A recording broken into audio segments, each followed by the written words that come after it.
test is in 4-part, Part 1, Part 2, Part 3, and Part 4. Now look at Part 1.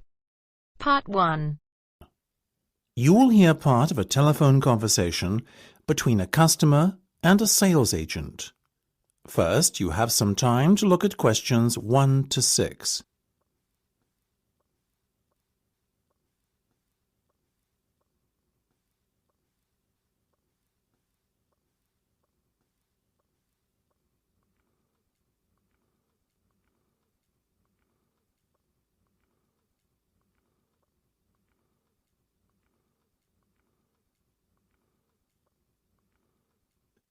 You should answer the questions as you listen, because you will not hear the recording a second time. Listen carefully and answer questions 1 to 6. Now, before we go any further, could you please confirm your full name for me? Of course, it's Marge Thompson. MARGETHOMPSON. Thank you, Marge. That's great. Now, Marge, the next thing I'm going to do is provide you with a booking reference. You should quote this in any further communication you have with us. OK, just let me get a pen. Go ahead. Very well. It's 777 000 44 22. That's 777 000 44 22. Got it? Yes, thank you. And just to confirm, you want to hire a car for 14 days, is that right? Exactly. Right, I can confirm that you'll be issued with a Tigray Sword Star. What's this Tigray sword thing? Oh, my apologies. That's the model of car we've allocated to you for the hire period. Oh, I see.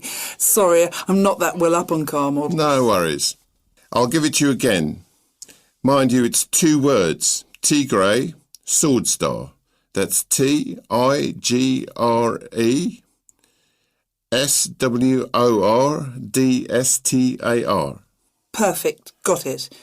And that's going to be at the airport when I get there on the 2nd of July, right? Right. At 3 p.m, it'll be there waiting for you. Lovely. Where should I go to collect it? The hire car centre? No, you're arriving at the South Terminal. The hire car centre is in the North Terminal Blue Car Park. Instead, your car will be waiting in the South Terminal Blue Car Park. That'll save you a long walk. Oh, even better. And when do I have to have the car back by? Well, we give you a period of grace. So once it's back by the 17th of July, at or around 6 p.m, there won't be any problem. Well, as I'm flying back on the 16th, there certainly won't. I'll surely have it back by the return date. Otherwise, I'll be in big trouble. Indeed. Now, what type of insurance would you like? Fully comprehensive, of course. Naturally, right. We'll put you down for the comprehensive then, but I must inform you that there's an excess of £500. After that, you're covered for everything. Fine. That's pretty standard these days. Before listening to the rest of the conversation, you have some time to look at questions 7 to 10.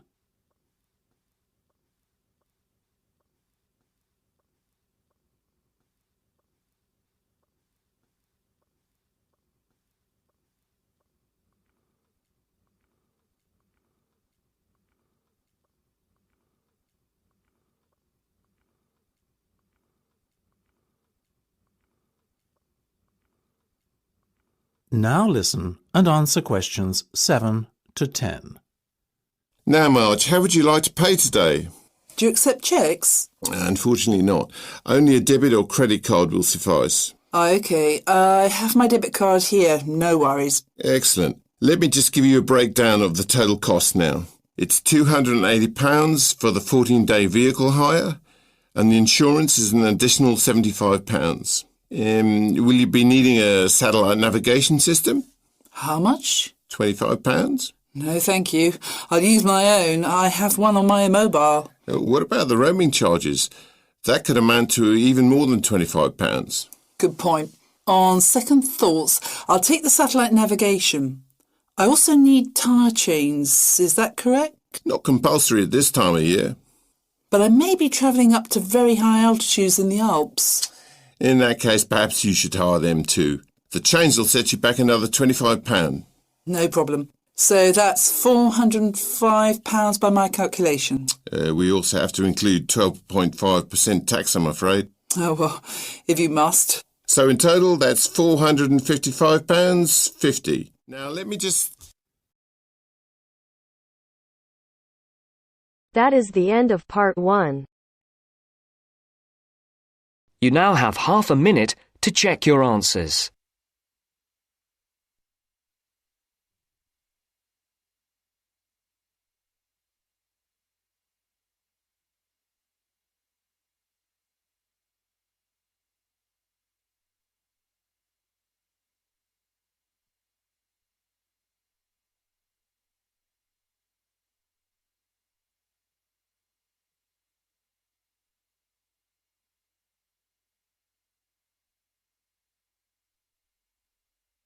Now turns to part 2.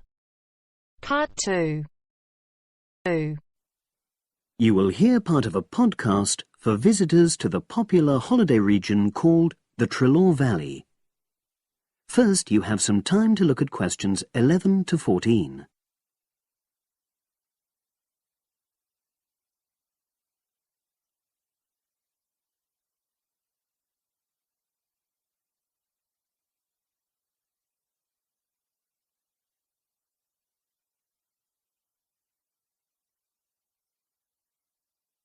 Now listen and answer questions 11 to 14. The valley and estuary of the River Trelaw forms an unspoilt, beautiful landscape, rich in both wildlife and sites of historic interest. There are many ways to explore the area, and public transport links are good. It is possible to leave your car behind and travel by boat, train, or bus, with just short walks in between stops. The Trelaw Valley Passenger Ferry runs between villages along the river estuary and provides a link with a train station at Barry, which is about 10 minutes' walk from the riverside village of Calton. In the past, the river was the main form of transport in the area, and as in the past, today's ferry service operates according to nature. The river estuary is tidal, and so the ferry timetable differs from day to day, according to the times and height of the tide. The ferry is also seasonal, normally running between April and September, depending on the weather.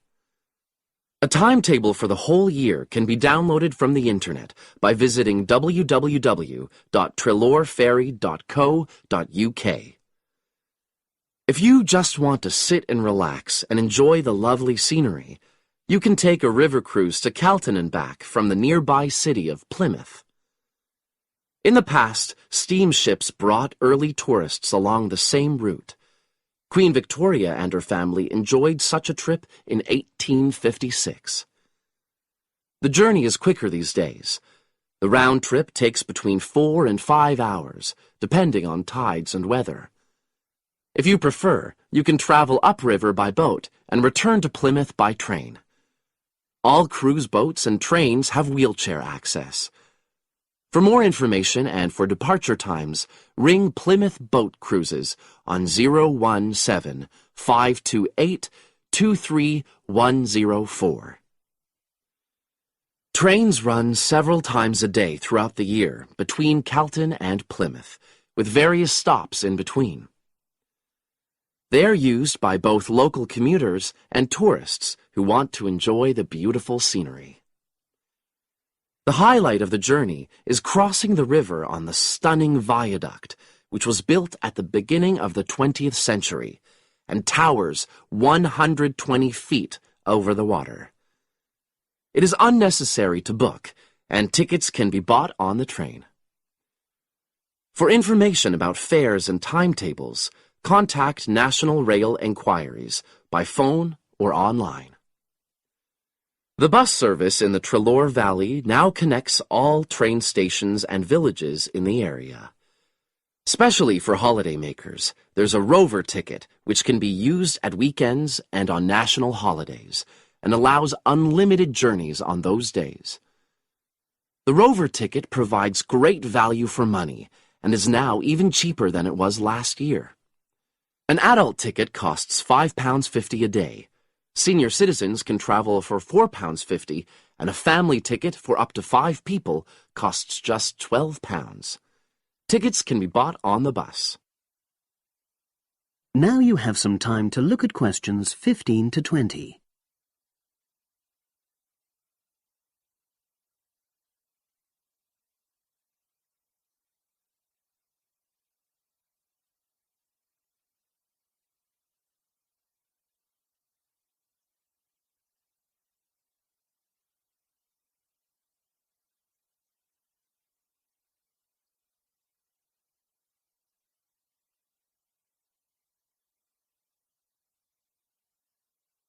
Now listen and answer questions 15 to 20. At the center of the Treloar estuary area is the historic riverside village of Kelton. The main road comes into the village from the south, and for those of you who are arriving by bus, it turns left just before the bridge and stops in the lay-by on the left-hand side. From there, it's just a short walk to Kelton's various attractions. If you're arriving by car, you have to leave it in the main car park. Go over the bridge and take the first turning on the right. Then go on until you come to the end of that road. It's the only place to park in Kelton, but there's no charge. If you're interested in local history, there's a museum in Kelton with farming, fishing, and household implements from the late 19th century. As you come in from the south, cross the river and go straight on the same road until you reach the end.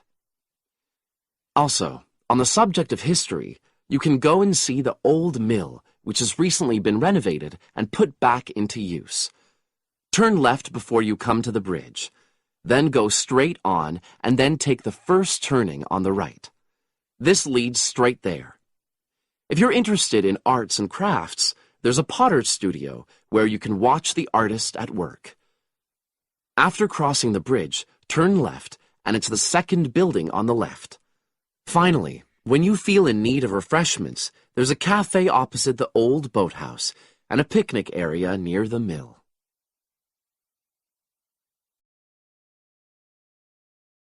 That is the end of part 2. You now have half a minute to check your answers.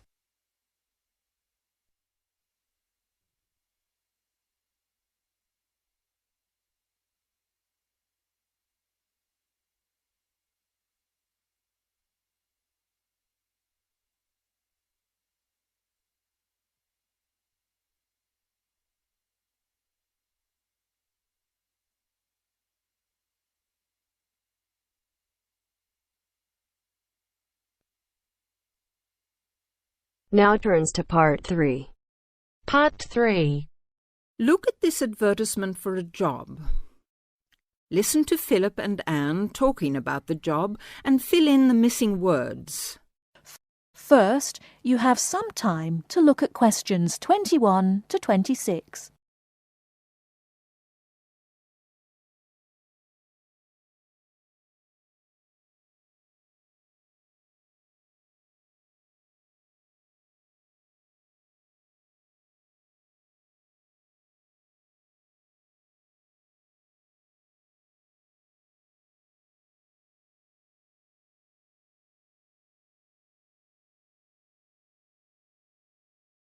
Now listen carefully and answer questions 21 to 26. Look, here's one that might interest you. What is it? Are you sure? The last one you sent me off to was a disaster. Yes, look. It says they want a junior sales manager, and it looks like it's a big international company. That'd be good. You might get to travel. What kind of company is it, though? Let's see. Yes, it's a textile company that seems to import from abroad. That's odd, isn't it? What else? They say the salary is really good. They operate a system of paying you a basic salary and then offering sales commission on top of that. They say it's high. And, oh, look, They give you a car to travel round in. Gosh, that's not bad, is it? Do they say anything about experience? Let's see. No, they want someone young with ambition and enthusiasm. Oh yes, they want graduates, so that's okay. You've been to university. Now what else? Let's see. There must be some catch. No, the only thing is you have to travel. But then that's what the company car's for. Oh, and you have to be able to get on well with other people, because it says you have to be good in a team. Perhaps I'll have a closer look at that one. Before you hear the rest of the talk, you have some time to look at questions 27 to 30.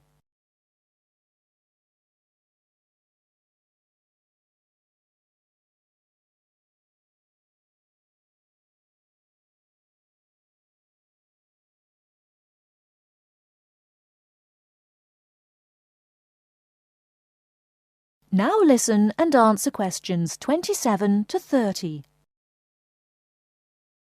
Now, could you tell us more about what you do in your department? I mean, what research are you actually doing at the moment? We're trying to find out as much as we can about dreams. There's one area that we're particularly interested in at the moment, and that is what we call directed dreaming. Directed dreaming? What is that exactly? Let me explain. You know, sometimes, if you're having a dream and you wake up in the middle of it, you can sometimes go back to sleep again and go back to the dream. Yes. Well, that is similar to what we call directed dreaming. Now, what I was talking about is a fairly common experience, but real directed dreamers are people who have always complete control over what they dream because they actually know what they're dreaming. They can dream what they want? Yes, nearly. Can anyone develop this ability? Well, that's one of the things that we would like to find out. At our centre, we have in fact got 3 people who are very reliable and who can have these directed dreams quite regularly. And what sort of experiments do you do with them? Well, a few weeks ago, we thought it would be interesting to see if there was any way that these 3 regular dreamers could communicate with each other in a directed dream while they were sleeping. So one night, we arranged for them all to stay at the centre. Then we asked the 3 of them, there were 2 men and a woman, we asked them all to go to a pub that they all knew quite well, down by the river, and asked them, if they started dreaming, to go down there and try to find each other. In the dream? Or 3 dreams? Yes. So they all went off to sleep, and the next morning we interviewed them all separately and asked them what they had seen. The 2 men had had dreams and could remember them, and they both said that they had been to the pub and had seen each other and had had a talk. But also, both of them said that they hadn't seen the woman, and we thought that was a bit odd. And then we talked to her, and she told us that she hadn't had a dream at all that night, or she couldn't remember it anyway. Fascinating. So both of the men said she hadn't appeared in their dreams, and that was because she hadn't in fact been dreaming.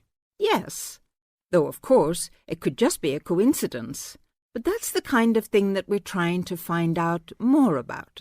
Well, thank you very much, Dr. Border. It's been fascinating talking to you. Thank you.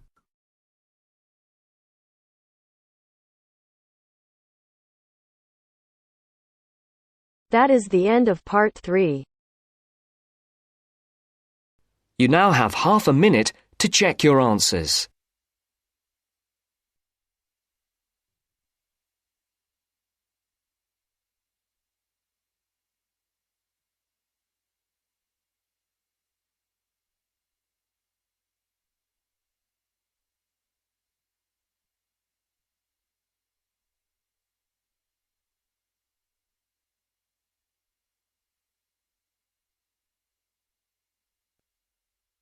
Now turns to Part 4. Part 4. You will hear a talk about memory in babies and young children. First, you have some time to look at questions 31 to 40.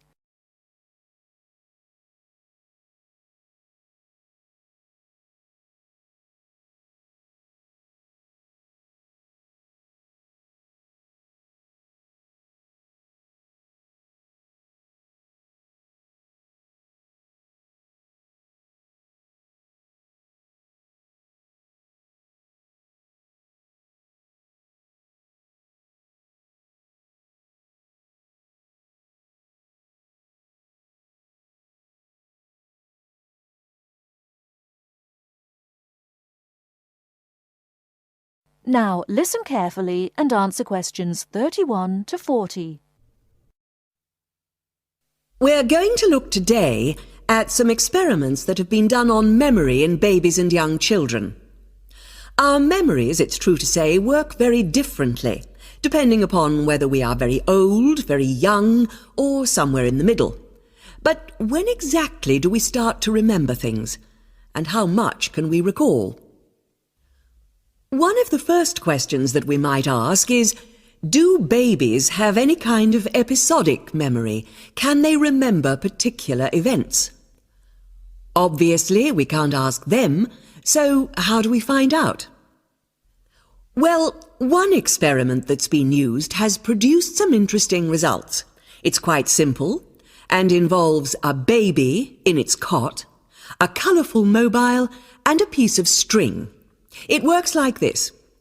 If you suspend the mobile above the cot and connect the baby's foot to it with the string, the mobile will move every time the baby kicks. Now you can allow time for the baby to learn what happens and enjoy the activity. Then you remove the mobile for a time and reintroduce it sometime from 1 to 14 days later. If you look at this table of results, at the top 2 rows, you can see that what is observed shows that 2-month-old babies can remember the trick for up to 2 days, and 3-month-old babies for up to a fortnight. And although babies trained on one mobile will respond only if you use the familiar mobile, if you train them on a variety of colours and designs, they will happily respond to each one in turn. Now, looking at the 3rd row on the table, you will see that when they learn to speak, babies as young as 21 months demonstrate an ability to remember events which happened several weeks earlier. And by the time they are 2, some children's memories will stretch back over 6 months, though their recall will be random, with little distinction between key events and trivial ones. And very few of these memories, if any, will survive into later life. So, we can conclude from this that even very tiny babies are capable of grasping and remembering a concept. So, how is it that young infants can suddenly remember for a considerably longer period of time? Well, one theory accounting for all of this, and this relates to the next question we might ask, is that memory develops with language. Very young children with limited vocabularies are not good at organising their thoughts. Though they may be capable of storing memories, do they have the ability to retrieve them? One expert has suggested an analogy with books on a library shelf. With infants, he says, it's as if early books are hard to find because they were acquired before the cataloguing system was developed. But even older children forget far more quickly than adults do. In another experiment, several 6-year-olds, 9-year-olds, and adults were shown a staged incident. In other words, they all watched what they thought was a natural sequence of events. The incident went like this. A lecture, which they were listening to, was suddenly interrupted by something accidentally overturning. In this case, it was a slide projector. To add a 3rd stage, and make the recall more demanding, this accident was then followed by an argument. In a memory test the following day, the adults and the 9-year-olds scored an average 70%, and the 6-year-olds did only slightly worse. In a retest 5 months later, the pattern was very different. The adults' memory recall hadn't changed, but the 9-year-olds had slipped to less than 60%, and the 6-year-olds could manage little better than 40% recall. In similar experiments with numbers, digit span is shown to vary. That is the end of part 4. You now have half a minute to check your answers.